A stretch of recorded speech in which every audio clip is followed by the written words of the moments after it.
មហាជនទុបទឹកភ្នែកមិនជុំក្រោយឃើញរូបភាពស្ត្រីខ្មែរក្នុងសភាពដៃម្ខាងបីកូនតូចដៃម្ខាងខំកាន់ចង្កូតម៉ូតូរត់គេចពីក្របប្លង់យោធាថៃ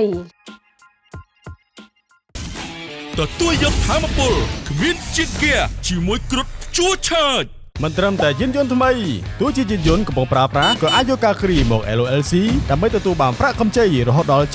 75% នៃតម្លៃយានយន្តដែលកំពុងប្រើប្រាស់រូបភាពស្ត្រីខ្មែរម្នាក់បីកូនតូចរត់ចេញពីភូមិឋានទៅរកទីកន្លែងសុវត្ថិភាពកិច្ចចេញពីការបាញ់ប្លង់របស់យោធាថៃបានកំពុងតែពុះហែកបេះដូងនិងទឹកភ្នែករបស់អ្នកប្រើប្រាស់បណ្ដាញសង្គមឲ្យផ្ទុះក្តីអាណិតអាសូរជាពន់ពេកស្ទើររកអ្វីនិយាយពុំបាននៅព្រឹកថ្ងៃទី8ខែធ្នូនេះប្រជាពលរដ្ឋនៅស្រុកចំខ្សានខេត្តព្រះវិហារបានជម្លៀសចេញពីផ្ទះនិងទីទួលមានសុវត្ថិភាពក្រោយទីហ៊ានថៃបើកការបាញ់ប្លង់ចូលដែនអធិបតេយ្យកម្ពុជាតាមព្រំដែន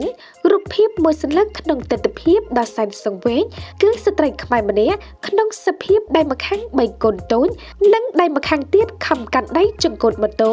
ដើម្បីត្រឡប់ទៅរកទីទួលមានសុវត្ថិភាពរូបភាពនេះត្រូវបានចែករំលែកពេញបណ្ដាញសង្គមផ្ទុះក្តីអាណិតអមដោយសម្រេចដ៏ឈឺចាប់របស់ប្រជាជនខ្មែរដែលរងការធ្វើទុកបុកម្នេញពីសំណាក់យោធាថៃម្ដងហើយម្ដងទៀតគិតត្រឹមវេលាថ្ងៃត្រង់យោធាថៃនៅតែបន្តបាញ់ប្រហារមកលើកងទ័ពនិងបាញ់មកលើទីតាំងជនស៊ីវិលកម្ពុជាប៉ុន្តែកម្លាំងកម្ពុជាបាននឹងកំពុងបន្តតាមដានលើការវិវត្តនៃស្ថានភាពដ៏ក្តៅគគុកនេះសម្ដេចនាយកហ៊ុនសែនប្រធានព្រឹទ្ធសភាកាលពីព្រឹកមិញនេះបានអំពាវនាវឲ្យកម្លាំងជួរមុខទាំងអស់ត្រូវមានការអត់ធ្មត់ព្រោះពួកឈ្លានពានកំពុងប្រើអាវុធគ្រប់ប្រភេទបាញ់មកលើយើងតាំងពីថ្ងៃម្សិលជប់មិញនិងព្រឹកនេះក្នុងគោលបំណងទាញឲ្យយើងតបតដើម្បីបំផ្លាញចោលបាត់ឈប់បាញ់និងសេចក្តីថ្លែងការណ៍សន្តិភាពកម្ពុជាថៃ